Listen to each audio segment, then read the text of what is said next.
Today we have come together in opposition of the anti-terrorism law and the online safety bill that have been proposed by the government and is due to come up in Parliament tomorrow and thereafter.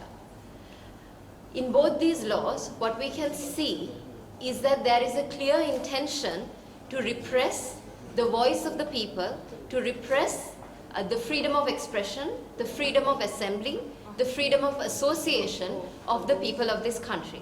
Especially at a time like this, at a critical juncture, when there is much turmoil in the country, there is an economic crisis coupled with a governance crisis, indeed caused by a governance crisis, and the people of this country, we saw last year, get together to express their opinion and agitate against the policies and practices of government. And even in that context, when civil society and the citizens of this country have begun to engage in governance, have begun to express their discontent, to express their opinions, both on the streets and on online media and in media in general, both these laws, we say, have been brought with a clear intention to repress civil society. At a moment when corruption has been the focus of the IMF, of the country, and indeed where citizens are expecting government to take action against corruption, what we are seeing is another more insidious form of corruption. The abuse of the legislative process to repress citizens is indeed a form of corruption and should not be tolerated. And to our public representatives and our president, we say that you should not abuse the legislative process to repress citizens and that the people are watching you. The same people that protested, the same people who have been expressing their opinions online, who have been organizing to dissent, to express legitimate dissent, are currently watching you as well.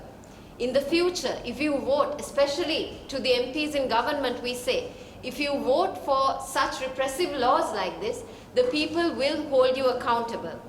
While the elections, the local government elections, the provincial council elections have been illegally, indefinitely postponed, this cannot hold forever. The people will express their dissent and they will express their dissent against you electorally if you should vote for laws such as these. We have ample laws in the law books, the general law, both civil and criminal, to deal with instances such as misinformation, disinformation, and also terrorist activities.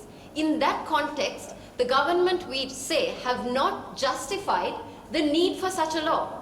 And in the absence of such a justification, why would you delegitimize yourself by bringing such a law?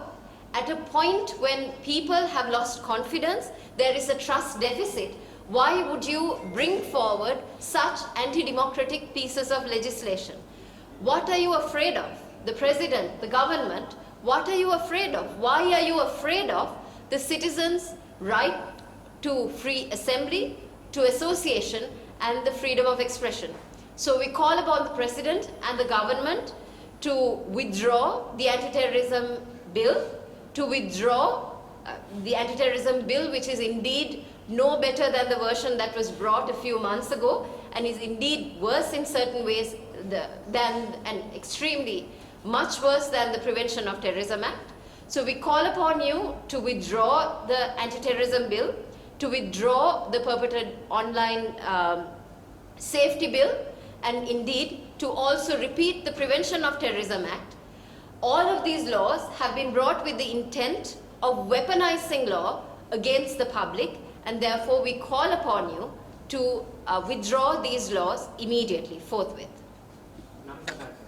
Sankita Gunaratne, Deputy Executive Director of Transparency International, Sri Lanka.